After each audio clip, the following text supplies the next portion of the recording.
everybody. This is my friend Frank over here. Can you see Frank? Say hi, Frank. Hi. This is. Uh-oh. I'm not seeing you. Oh, and look at all these people that are on here already. Oh my goodness. Oh my goodness. Okay, so this is Saturday, December 21st, 2 o'clock p.m., 2019. And I have a special guest today, and that is Frank Jernigan, and you can see him sitting right there. Hi, everybody. Frank over here. Can you see Frank? Say hi, Frank. Hi. Now, we're doing a little test, and I'm getting feedback, Frank. Frank and I are Yes. testing to see if he can watch on the There we go. software. Okay, you I got it. good. Okay, so Frank is a master hand knitter, and he also has something that's really cool that is of his own design, and that is he has created a way to create all-in-one set-in sleeves top down with the curve in the sleeve. You know how set-in sleeves curve. They don't just go like this. Well, I'm seeing in reverse, but you know what I mean. It has a curve to it like a normal set-in sleeve. So he's going to talk more about that in just a minute. But first, I want to say if you have any questions, you're welcome to ask them over in the chat, and Frank will address them. And I'll pull the question over onto the screen so you can see it. But if you would put the word question all in caps at the beginning, right before your question, it helps me to be able to find it over in the chat. Also, if you happen to be tuning into this after the live stream's over, you can still see all the chat over there and all the questions, so you'll know what's going on, and you can still comment, and we will see your comments and we'll respond to them after the live stream's over. So, welcome, Frank. And I should let you know that I'm not able to see the comments, so I'll wait for you to tell me what the questions are. Great, I will do that. So, Frank, how old were you when you started knitting? Well, that depends on what you call starting knitting. Seriously, I was 68 years old. And what? However, when I was a teenager, I used to watch my mother crochet and my sister knit. It was in the 1950s in Georgia. Gender roles were extremely rigid, and I wanted to learn to knit and crochet so bad I would sit and watch them for hours.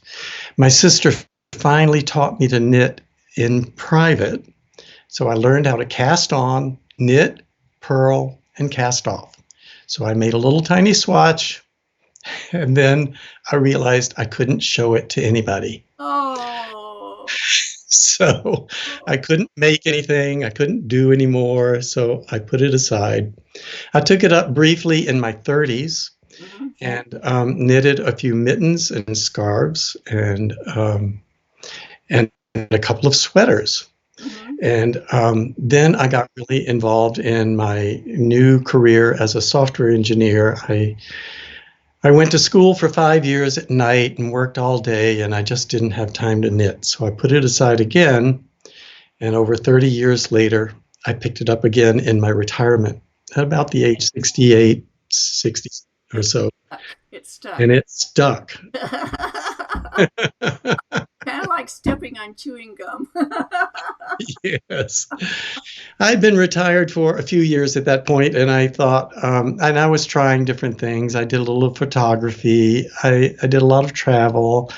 I wrote my memoirs, which I never did anything with, didn't publish or anything.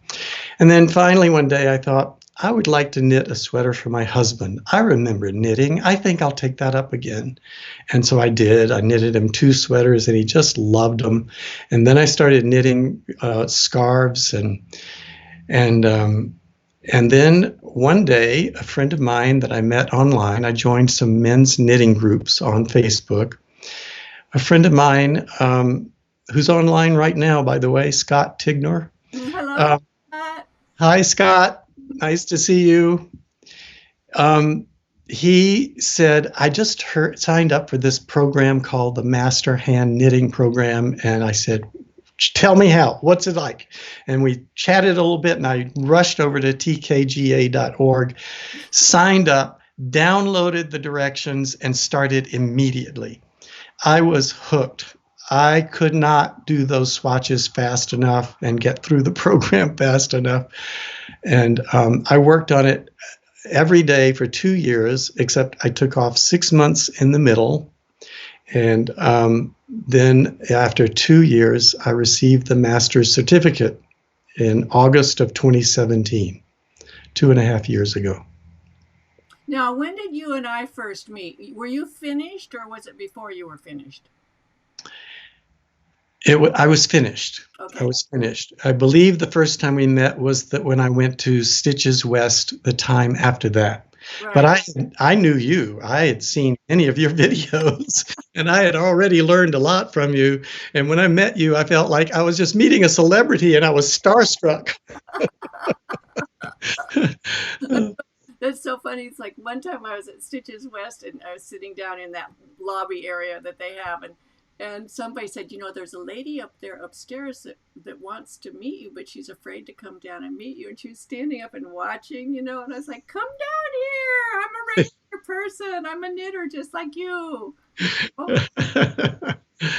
I had the same feeling when I met Arinda Holiday. And the day after I received the certificate, my co-chair, Binka Schwan, who I just adore, worked with me so beautifully through the second and third levels and helped me get my certificate in the end. She told me, you're going to get a call from Arinda Holiday today. She wants to ask you if you would like to be on the review committee for the program. I said, what? Well, I can't believe this. I'm going to actually have a conversation with Arinda Holiday. I've learned everything from her. I've watched all her videos. I've followed her blog. It was like, I couldn't believe it. And I was just stammering on the phone when I met her. I didn't realize how warm and happy everybody is that I'm here. And I've just felt so welcomed in the knitting community. It's just been a wonderful, wonderful experience. Yes. It's like it's a validation. It is. It is. I tell people I worked harder on the master's hand knitting program than I did on my computer science master's degree. Exactly. I'm sure I spent more hours on it, though they weren't hard hours, they were fun hours. There are a lot of people in the world that are probably masters at knitting. Absolutely. The difference between that and a master knitter. Because you've done all the research and you've done all the writing, and it's far more extensive than just being a master of knitting. You're a master about knitting, the whole world of knitting. Yes. And what's so cool about the validation of Arinda calling you, that is just like, the same thing happened to me. I could hardly talk when she called me up. Yes. And the knitting comes from in here. Knitting comes from within you. And so when someone appreciates that to the level of Arinda calling you and asking you to be on the committee, that was the best validation I probably had in my whole life. Do you know what I mean? Absolutely. Self-accomplishments. So yes. knitting, it may sound like a simple thing, but it's not. It's huge. So I could not believe how much there was to learn and how many books there are and how many reference books there are. I built up an entire library, a lot of which is right behind me right now.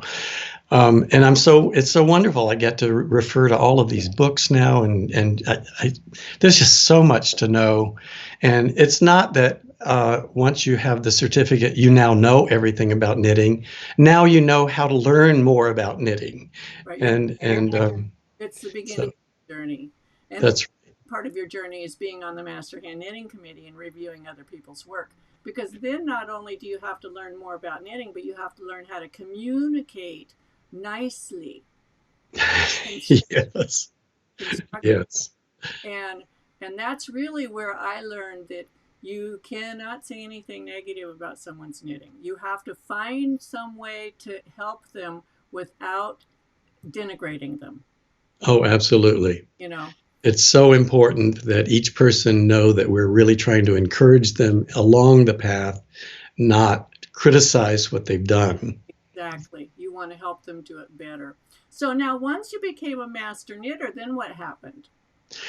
Well, then I asked Arinda if she thought I might be able to publish a pattern in the magazine, Cast On magazine. She said, "Oh, we love to have men submit patterns for men." And she says that there's so many patterns for women and so few for men. And so I said, well, okay, I'll submit a proposal.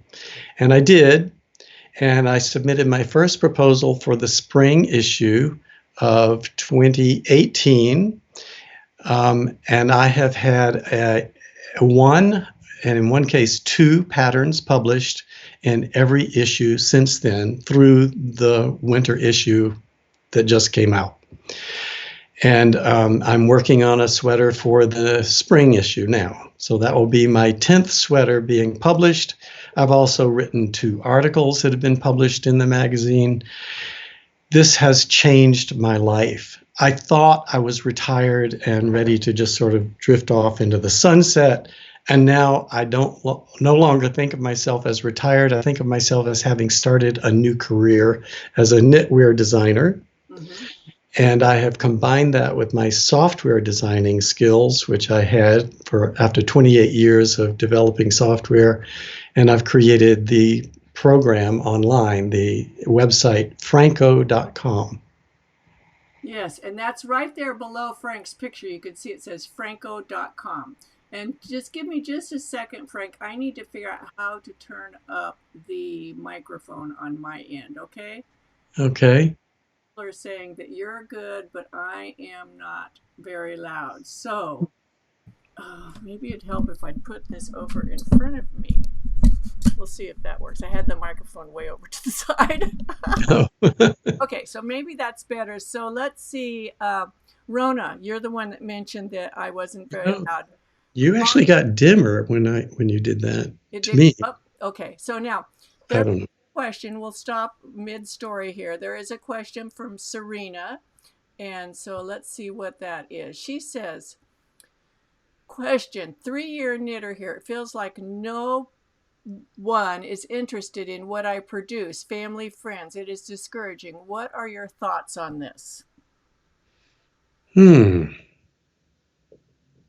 need to find someone who is knit worthy, because it is very discouraging knitting for someone who doesn't realize that you put love into every single stitch for them. That's right. Is not knit worthy no matter how much you love them. They just don't get it. It's not that your knitting is bad.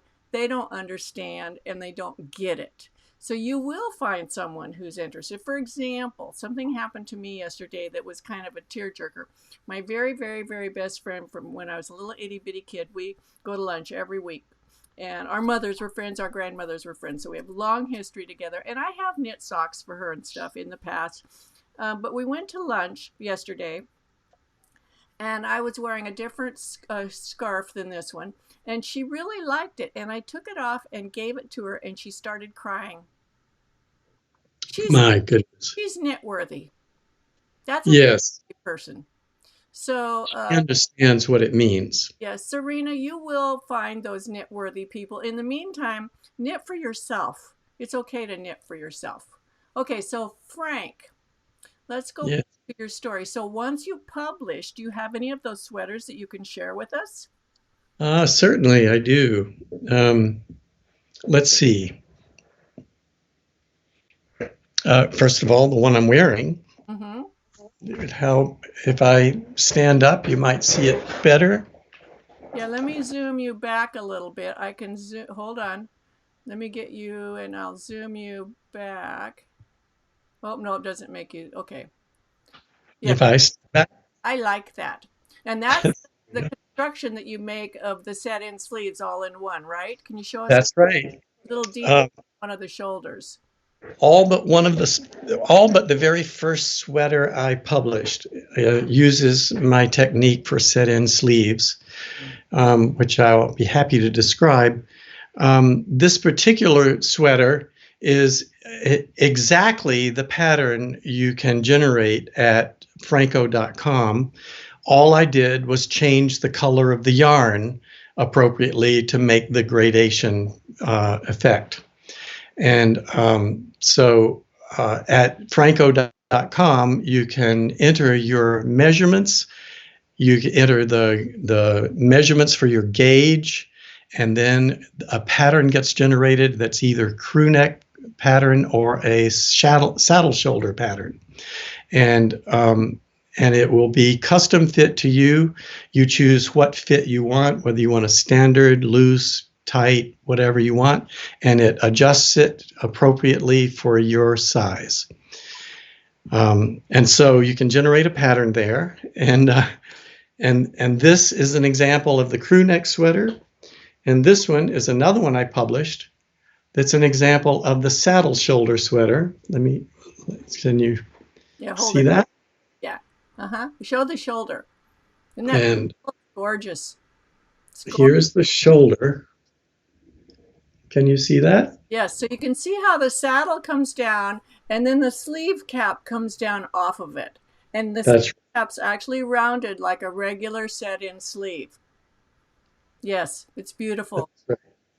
Gorgeous. Here's another one that is based on the saddle shoulder, and I can't tell you which issue everything was published in because I don't memorize which one was which.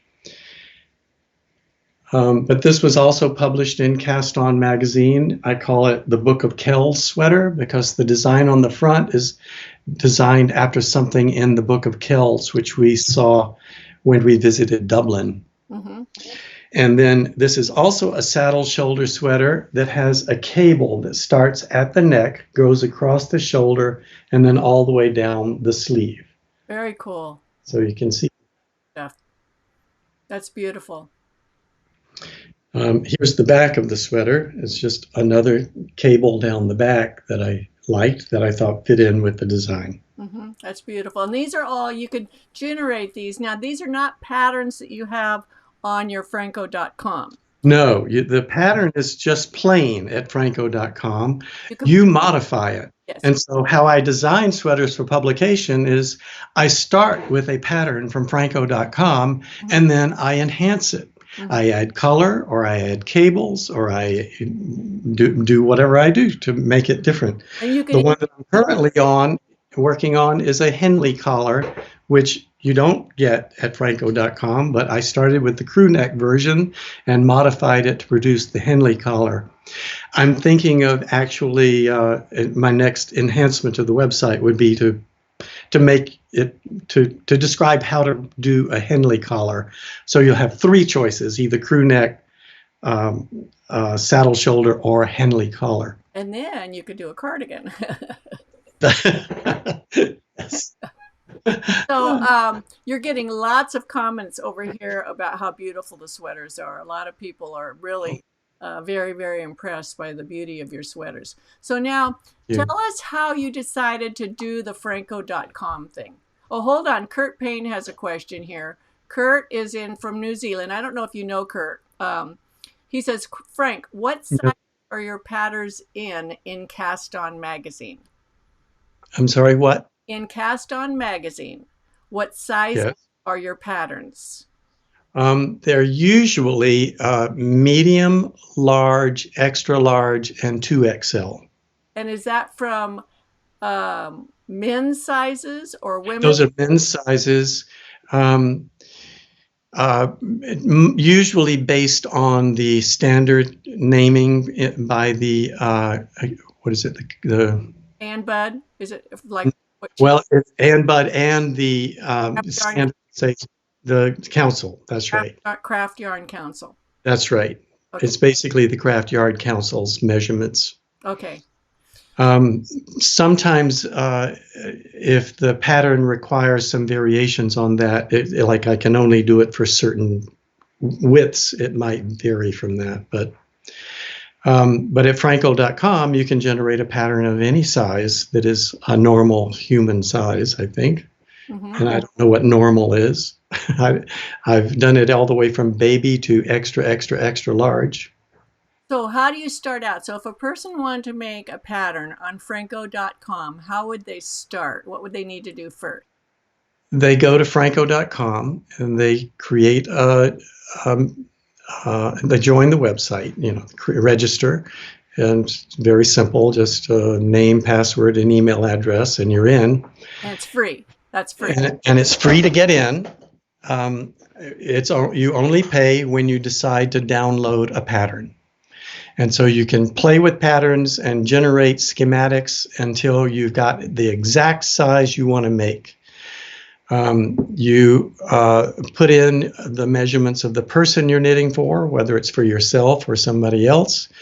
You put in the parameters for the sweater that you want to make. How long do you want the cuff to be? The ribbing for the cuff, how long the ribbing for the body, certain other parameters for the sweater. And then you put in the measurements for your swatch. You have to have generated a swatch using the yarn and needles you're going to make the sweater with, because the pattern is designed for using that yarn with those needles. In the round. In the round. That's right. In the round. And so you generate a swatch in the round, and you enter the width of your measurement and the number of stitches in that width, and the same with the height. And then you say, okay, now I'm ready to look at the sweater. And then it says, okay, what fits would you like to do? And you have a selection of about 6 different fits, from undersized to oversized. I guess oversized would be used if you were making like a thick overcoat or something like that. I don't know why anybody would do an undersized one, because it would be extremely tight. But there's an ease associated with each of the fits, so you know exactly how much ease you're going to get. The standard is 2 inches of ease. But you might like a looser sweater than that, so you would go to the next one, which I believe is either 3 or 4 inches of ease, actually. I don't remember right offhand. And you can pick 3 of those eases, right? You can pick all of them. You could pick all of them if you want. The first one costs $6. The second ease adds another $2 to the cost. Each additional one just adds $1 more. Of course, the more eases you choose, it's one pattern, and there's a number for every ease you choose. And so it could get more complicated if you choose a lot, but people are used to working patterns that list 4 and 5 sizes, and that's how it works.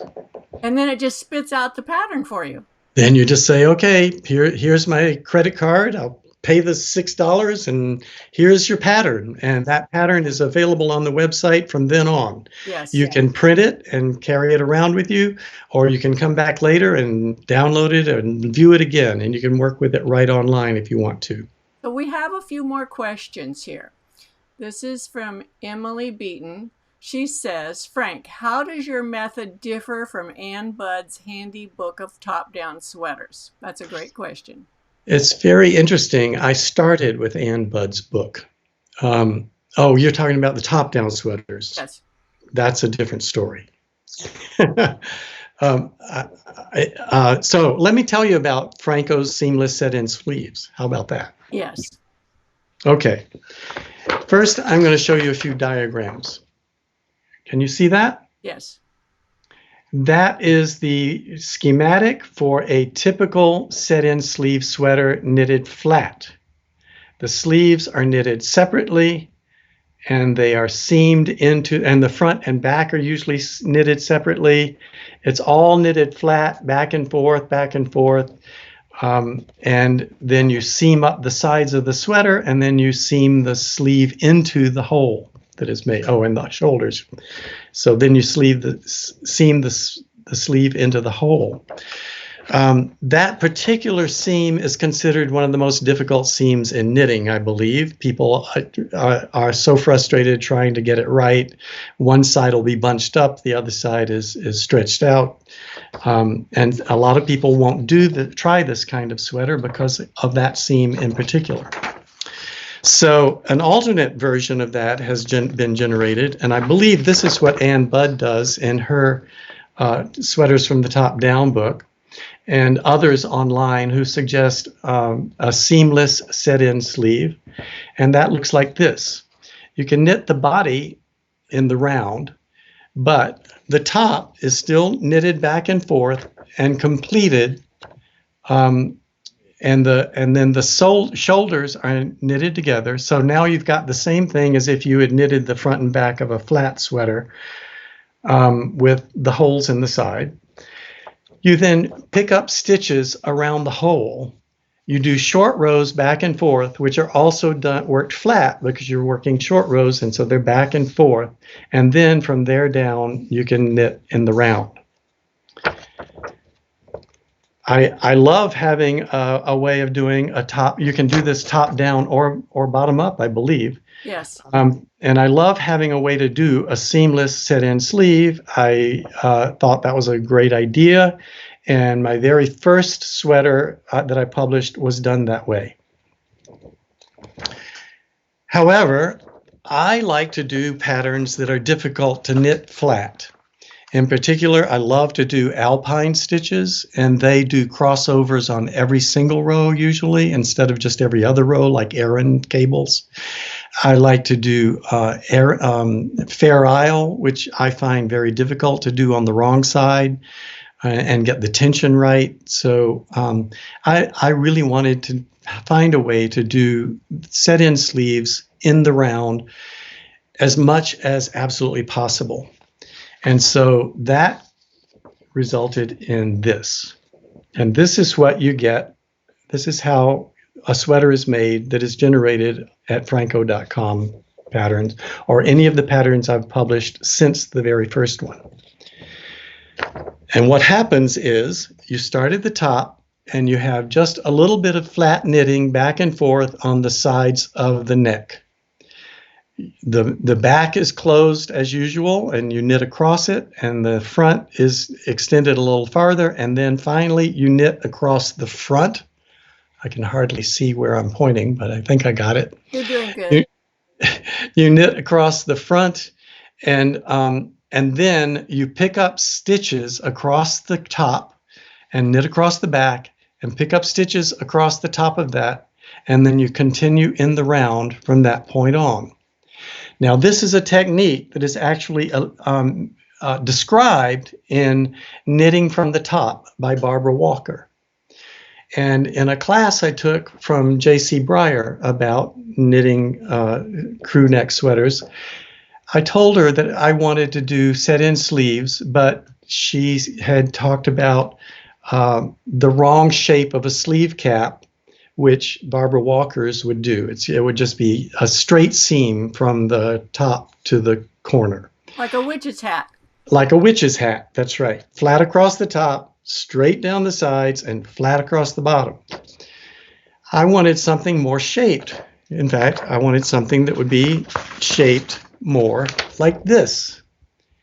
And so I worked out how to space increases along this edge and a diagonal increasing down the side and then horizontal across the bottom.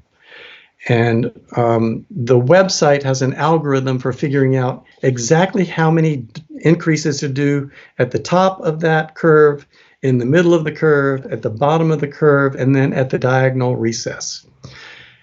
It guides you through that, tells you how many. Usually you do increases every other row for a number of rows, then every third row for a number of rows, and then every other row for a number of rows. And then you do increases on both the body and the sleeve every row at the diagonal recess. And then you bind off or well, anyway, I'll leave it at that. So then you do the horizontal decrease. The horizontal. I have a question. When you first did your algorithm, yes, tried to knit a sweater from it, was it cool? Yes, I was thrilled. It actually worked.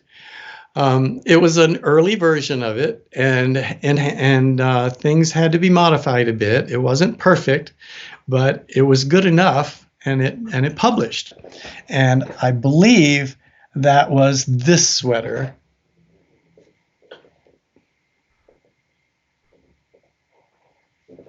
Very nice. Beautiful. I like the change in the texture and everything. Very nice. And if you notice, this is alpine style with crossovers on every single row. And I was very careful to not have the pattern extend up above the neckline because I didn't want to do this in the part where I was knitting flat. Up here where it's knitted flat, I didn't want to do alpine stitch. So I designed it so that the alpine stitch starts below the neckline, and I put it on the left side just as a design, asymmetrical design, and staggered the mock cables all the way down. Now, there's another question here. This is from Mark Rugo. And Mark says, do you ever go to the men's knitting retreats? As a matter of fact, I'm going to my first one in February. I'm going to the Rocky Mountain Men's Knitting Retreat in Colorado. Mm-hmm. Is anybody here going to that? Yeah. So, Mark, are you going to that one? We'll know in a minute. Now, Serena, because there's a little lag time between when we talk and they see it. So Serena says, do the patterns in Franco have shaping adjustments like waist, etc.? My techie side is loving this concept. Ingenious. Why, thank you. There is no shaping at this point. I decided to let individuals do that as an enhancement to the pattern. Partly because most men's sweaters don't have shaping, and I was focusing on my own sweater when I generated it. But also I found out that it gets very complicated. You know, there's so many different kinds of shapes. There's the A-line and the fitted and the this and that. And it just complicated the specifications so much. However, shaping, I find, is really the easiest thing to do if you know what it is you want to do. Here was the latest pattern that I just published. This is a t-shirt, short-sleeved. And it's made to fit tight. I call it a muscle t-shirt. It was made for a muscular young man who wants to show off the shape of all the work he's been doing in the gym. And this has shaping down the sides. The shaping appears in the pattern that is published in Cast On magazine in the latest issue, winter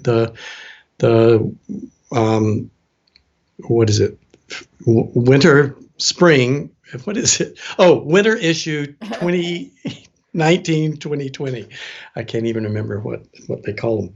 Anyway, and it basically is a pattern from the website with modifications, like all of the patterns. I modified the ribbing at the top. There's only 4 rows of ribbing instead of the usual 8. I modified the sleeve by making it short sleeve. I just stopped. You knit a sleeve as long as you want according to the pattern and just stop, and you've got a sweater. You can do a 3/4 length sleeve that way. You can do a short sleeve that way. And I added shaping to the side just to make it really fitted to a trim young man. So there's some more questions over here, but sure. When a person creates their pattern on your webpage on franco.com, they get a schematic, right? That's right. You see the schematic before you purchase the pattern. So you should inspect that schematic to make sure it's exactly the size you want. And if it looks like, oh, the sleeves are too big around or too tight, I tend to make them fairly snug because I like a snug sleeve. But if you want it bigger, you just go back and change your measurements and say your arm's bigger than that. And then it'll generate a new pattern that has a bigger sleeve going around. And the same thing with the other parts. If you want it to be longer, you just say, I want my waist is longer, or however you want to do it. But also, they could add shaping to the schematic. No. No, I mean after they print it out. Oh, after they print it out, they could add their shaping to this. They could draw shaping on the schematic. It appears in the pattern, yes. Right. So that And they could put out where they want the increases or decreases to be, depending on which way they're shaping. but they could figure out where their waist is on the schematic, and they could draw it in That's right. measurements, and they could figure out how much they want to bring the waist in and however many rows they want to do it, and just draw it right on the schematic. That's right. So that's one of the things as you get more advanced in knitting is knitting from a schematic. And as you learn that, life gets really a lot more interesting. So there's some more questions over here Mm-hmm. from well, Margot made a statement. I like this statement. She says, so your software does all the hard work. I love it. Now, this is from Helen Henry. She said, would your purchased patterns then need to be tech edited? I am thinking no. I had an excellent tech editor who edited all of the patterns before I went live. Her name is Heather Storta, Storta, and she is also a master hand knitter and certified, and she also is a tech editor. Yeah. Now, this is from Nancy Porter, and this is a good question. Is this similar to contiguous sleeves? Let me see. I read about that. Let me answer that one for you. Is that okay? Please do, yes. It is similar to contiguous sleeves, except that contiguous sleeves make the increases between the shoulder and the underarm on a slant. Frank's changes the ratio between the rows and the increases so that you actually end up with a bell-shaped top to your sleeve.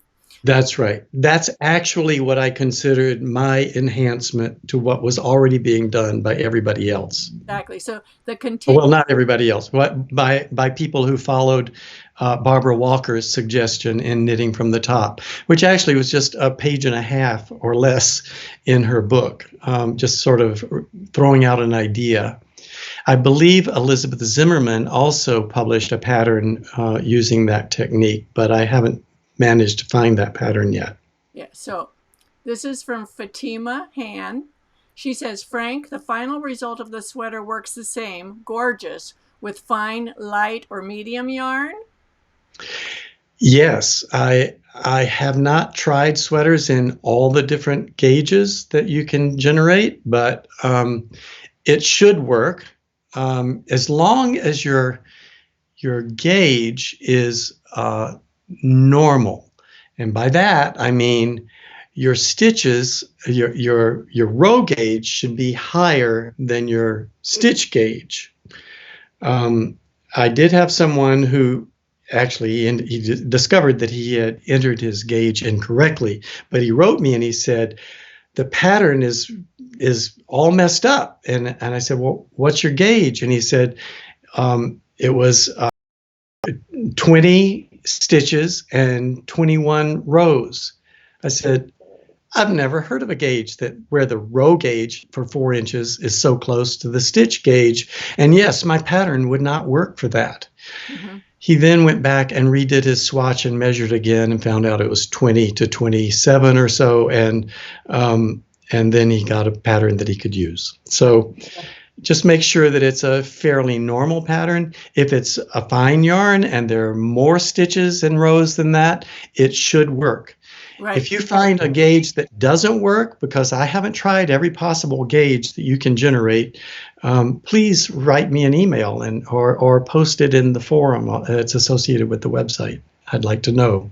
So now Mark replied to you. He said, I am not going to the Rocky Mountain retreat this year, but have gone twice before. I just went to the retreat in North Carolina and had such a wonderful time. Okay, so here's another question. This is from Red Wing Ranch.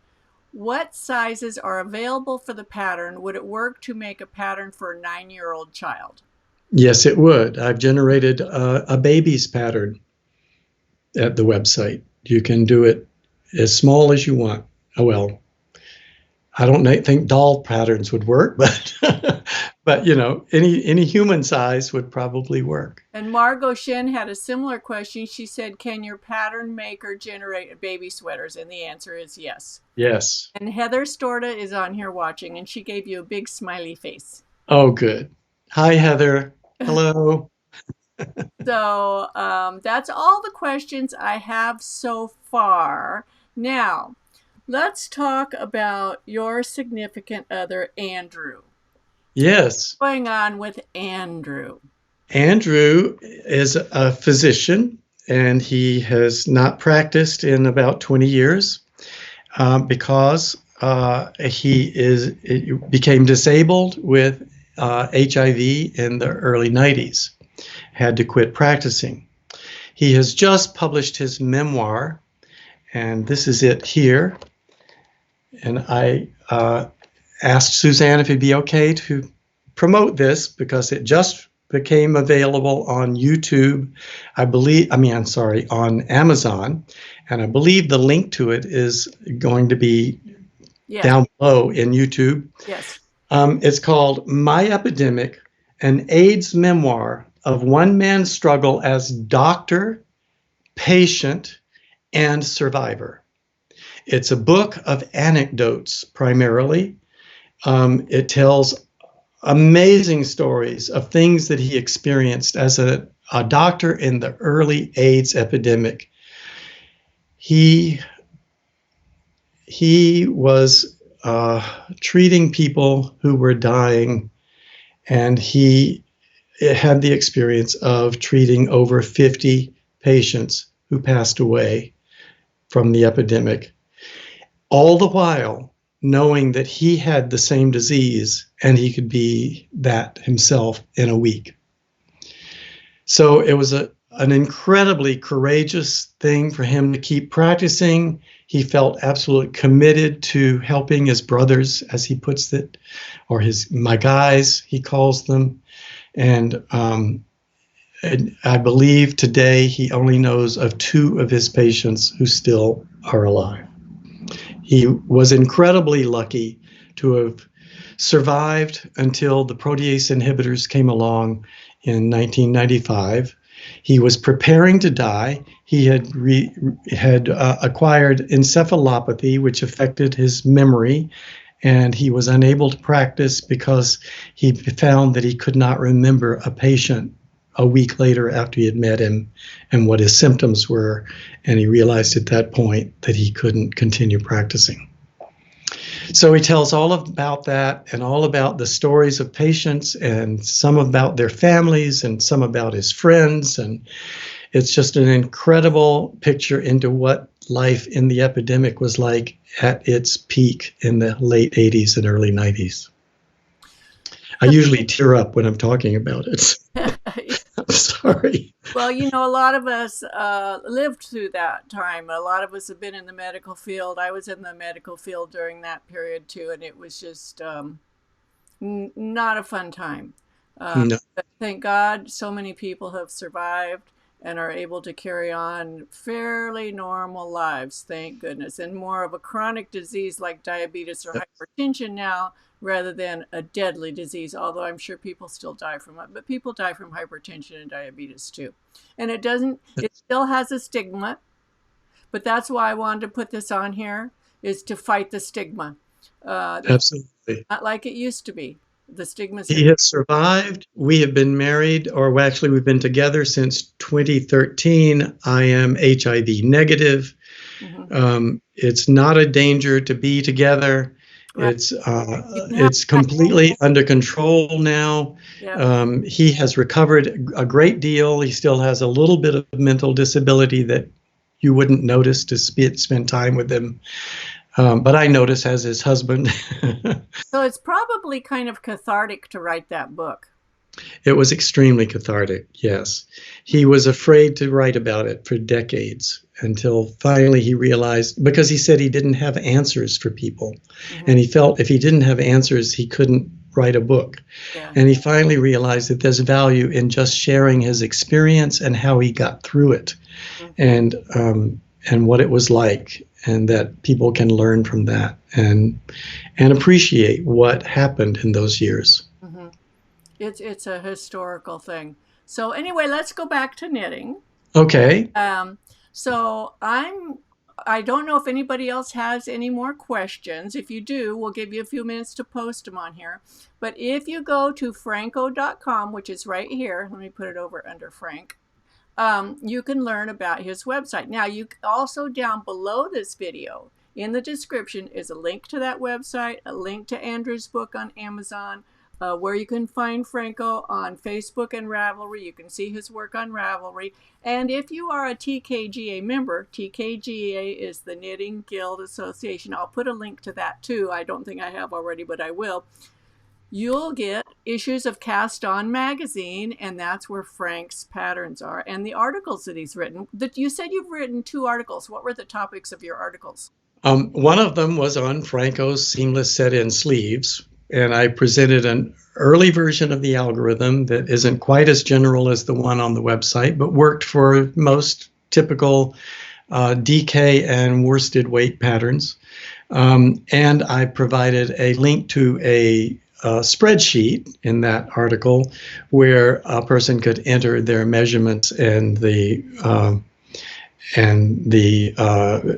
gauge, and it would generate a semblance of how to do the sleeves. It didn't do a whole pattern. It just said, here's how you would work the sleeves as you work down the chest. So what's next in store for you, Frank? Or do you? Oh, the second one was how to sew on buttons. Oh. And I was inspired by your video on that subject. Oh. I realized nobody had written that in a long time in the magazine, so I suggested it, and they let me write the article. So are you going to Stitches this year? Stitches West? I am. I'll be at Stitches West. I'll also be in Dallas for the Dallas Fiber Fest, where TKGA holds a master hand knitting day for anyone in the program or interested in the program. I guess that's it. Okay. I have been on 2 knitting cruises with my husband, Andrew, and I, and we have been just loved those. I've met so many wonderful women who were knitting and enjoying the cruise. And J.C. Breyer was my knitting teacher on one of those cruises. I just love her. She's taught me so much as well. I think you and she think alike. We do. Yeah. In fact, she was the one who inspired me to do a website. I said, how did you do a website? She said, oh, well, I used to be a software engineer. I said, I used to be a software engineer. How did you do it? What did you use? And I asked her, I just, plowed her with questions about how do you do a website and, that kind of thing. And I went out and learned everything I needed to learn and put it together. It's just like we're sitting here right now having an interview live on YouTube to people all over the world. When I did the Master Hand Knitting program, I never dreamed I would be doing anything like this. Did you? No, I had no idea. In fact, when I started the program, there was no professional knitter's certificate, which was just launched in the last 6 months. Right. If there had been, I probably would have signed up for it, because it was all I was interested in was trying to find out what I didn't know about knitting and how I could be a better knitter. And so I would have signed up for that. But I signed up for the Master Hand Knitting program thinking, well, I'm a brand new knitter. I've only done a few things. I probably am not ready to do a master's program in it, but I'll see how far I can get. And I just started plowing through it, and I did it one step at a time. And then somewhere in the beginning of the program, I read and it said, by the end of this program, you will be able to write patterns and publish them in magazines, and you'll be able to write articles for magazines. And I immediately dismissed that whole idea. I said, I'll never be able to do that. I'm not that creative, and I have no idea how to write a pattern. Well, of course I didn't know how to write a pattern. The whole point of the program is to teach you how to write a pattern. And so I learned to write patterns. I did a lot of writing of reports and did book reviews. I'll be doing a book review, by the way, for the summer issue in Cast On. And so I got the skills in the program to do those things. And it absolutely changed my life. I love saying that. You didn't even know. You didn't I even didn't know. know that I even wanted to do that. I Right. didn't know I wanted to become a professional knitwear designer and publish patterns in magazines. I love that you're saying this because so many people say, but I just started knitting. I'm not good enough. That's right. All you have to do is know how to knit and purl, cast on, bind off, and you will discover all the rest during the program. It's not, That's no one teaches you. It's not somebody leaning over your shoulder and teaching you. It's a self journey, but you are guided through the It guides you through what to learn. in a stepwise progression. So you That's right. baby steps and you move up. By the time you finish, you're a master knitter. You can write articles, design sweaters, write patterns, all of that. Now, there's a couple more questions here. First of all, Mark says, I have lost many friends over the years to HIV. You are a wonderful man to accept your now husband's story and health. So I just wanted to share that with you. I thought that was very nice. Kurt Payne. Well, he's a wonderful man. I am very lucky to have him. Well, you're probably lucky to have each other. Yes. Kurt Payne says, have you knitted your pattern for created or knitted your pattern for bottom up knitting? I have not, though it would be easy to do that. I guess I just haven't taken the time to do that.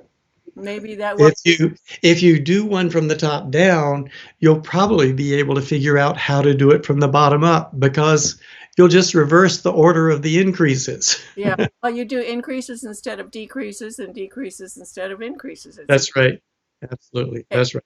Let's see what's next. So Serena Burhan says, question, who is the youngest master knitter? Are there many?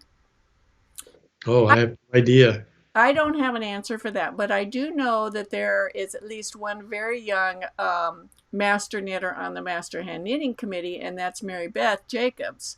And I don't know how old she was when she finished the Master Hand Knitting program, but she looked very young to me. She may just be one of those people that eternally looks young, but she's this joyful young lady. I just love. I was one of her co-chairs during, I don't remember which level, but her work was unbelievably beautiful. And we work together on the review committee now. Yeah, she's now. We frequently send things to each other and review each other's work. Right. She's just, and she's a very creative young designer. She has very fresh ideas. There is no age limit, a bottom limit, or a top limit to doing this. And maybe one of these days I'll interview Mary Beth and she could talk to you about that too. Speaking of age limit, we just awarded the certificate to an 87-year-old woman. Isn't that we were just thrilled. Can you imagine achieving that at her age? I did one of her reviews. It was just wonderful. We were so thrilled when she made it to the end. So Heather Stortis says there are about 350 master knitters that have passed since the start of the program. The program started in 1985. So I realize that not everyone is cut out to become a master hand knitter, and we are not saying that everybody needs to be a master hand knitter, but a lot of people are curious about the program, and so that's why we're talking about it. Actually, we're talking about Frank here. This is an interview about Frank, but because he's a master hand knitter, that has come up. We're not pressuring you to go through the program. Do not feel that way. It's only absolutely not that you have to want to do. But if you do we want to take the fear away from doing it. Absolutely. That's what we're doing here. So we're going to wrap this up now, Frank. And it's been very, very fun talking to you. Oh, no. You were going to show some swatches. Oh, you want to see some swatches? I've got a series of swatches that show my design process for the next sweater that I'm going to publish. I'll do this quickly since we're near the end of the hour. I started on a knitting cruise. I was knitting what was going to be a scarf, and I got tired of doing it started from this little corner and then just got wider and wider. And I got tired of doing it, and I decided to do the ending fringe. And the ending fringe, can you see, was feather and lace pattern. Can you see that? Yeah. Feather lace, the ripples. I was intrigued by those ripples, And I thought, I would love to put that in the middle of a sweater, except men don't wear lace. And this is real lacy with lots of little holes in it. What would happen if I did that and used make one increases, left or right or whatever is appropriate, to or lifted increases, whatever I decided, something closed to do the same thing to create the ripple but not have holes. So I decided to give that a try, and I knitted this swatch right here. I'm showing you where it started. And I thought, oh, that's working. It's making ripples. Mm-hmm. And I put a different color in here. I thought, well, I could put different colors in it. So then I expanded on that a little bit. I realized it didn't need to be as wide as I was doing my swatch, so I bound off a bunch and continued the swatch more narrow. And I did this section here. And I said, oh, I like having the ridges and the ripples like that. And then I tried another variation of it. I didn't like that as well. So then I pulled out more yarn, and I did this one in the round. Oh, I love that. And I thought, now I'm getting where I want to go. And as you see, this one's actually knitted in the round. Sometimes I knit them in the round and then steek them so I can lay them out flat, but I didn't happen to do that on this. This is getting in the direction I wanted to go, but the ripples were flattening out when I flattened the edges. So I made another swatch that accentuated the ripples more, like this, made it in different colors, and that became the swatch that inspired my latest creation. And I'm going to give you a quick peek at what's coming. And oh, I love it. So that's how that pattern got evolved. Wow. And somewhere in the process, I went to diagramming it so I could remember how I did each stage. And people ask me, well, what do you use to do charting? And I've settled on stitchfiddle.com, which I find meets all of my needs. And if I'm doing lace, I go to what is it? J.C. Breyer's website, Stitch Maps. Stitch Maps, stitch-maps.com. Mm-hmm. So I do lace there, but if I'm doing something like this, that it's just straight increases and decreases or whatever, I use stitchfiddle.com. And for something like $25 a year, you get full membership and you can download charts and everything. It's really great. So that's what I use. And then I thought, well, I also have been thinking about doing a Henley collar. So I did another swatch to practice a Henley collar, which is a collar that has just a few buttonholes at the top. So I created a swatch like this. I don't know if you can quite see that. See it. All right. Mm-hmm. And so that's the collar, and I incorporated that collar into the sweater. Ooh. So I don't know if I'm supposed to be showing this before it's published, but that's a quick peek. Oh, that's so pretty. Okay.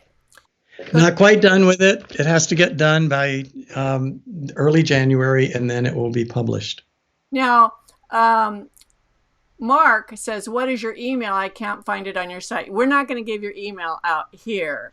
But if people want to contact you, they can contact you on Ravelry or yes. Facebook. And my Ravelry name is Franco with that same odd spelling. Don't forget the C. It's PHRANCKO. Yes. That's franco.com. You can also go to francoforum.com or go to franco.com and click the forum link, and it'll take you there. And you can register on that website, which is a different registration than franco.com. So you have to create another registration, and then you can post a question to me, and I always check that, and I'll answer questions there. And also, if you look at the top post there, you'll see a hint as to what my actual email address is, which I'm not going to say now, but you can find it there, and you'll be able to email me directly if you can't reach me any other way. Now, this is a live stream, and you all have had your input, and I appreciate you all being here. Be sure to give us a thumbs up. So far, I see only 27. And also, share this live stream. Once we've completed, which will be in a few minutes, this will go on to my YouTube channel, Suzanne Off the Cuff, as a video that people can watch on demand at any time. So you can share this. If you share it to your social media groups, you can share it on Reddit, you can share it on Facebook, you can share it on Ravelry or any other type, Twitter, you can, anywhere that you want to put it. It will help Frank. And maybe also I could suggest, if they do download a pattern and it looks great to them and they give it a try and they like it, please also post a link to that on Ravelry, post pictures of your work on Ravelry, Facebook. Help me promote the website. It's actually not taking off. And I suppose it's going to grow slowly, but I believe it's a really good idea, and people seem to get excited about it when I talk about it. So have fun with it, and let me know how you do. Exactly. So sharing Frank's information, going on his website, trying out, making a pattern for yourself, working one. You can even make one for a child at first if you want to just test it. And then comment on it. Post a project page on Ravelry so people can see, with a link to Frank's website. You can post about it on Facebook. Just social media is wonderful if you use it. So we're going to let you go. So we're going to say bye, Frank. Bye. Thank you all for coming. This has been so much fun. Thank you, Suzanne. You're welcome. And maybe in a year or so, we'll get back on here again and see where you are at that time. Okay. Okay. I'll be in a different place by then. Happy holidays, and we'll see you back here January 4th with Beth Brown Renzel. That'll be terrific. Happy knitting. Happy knitting.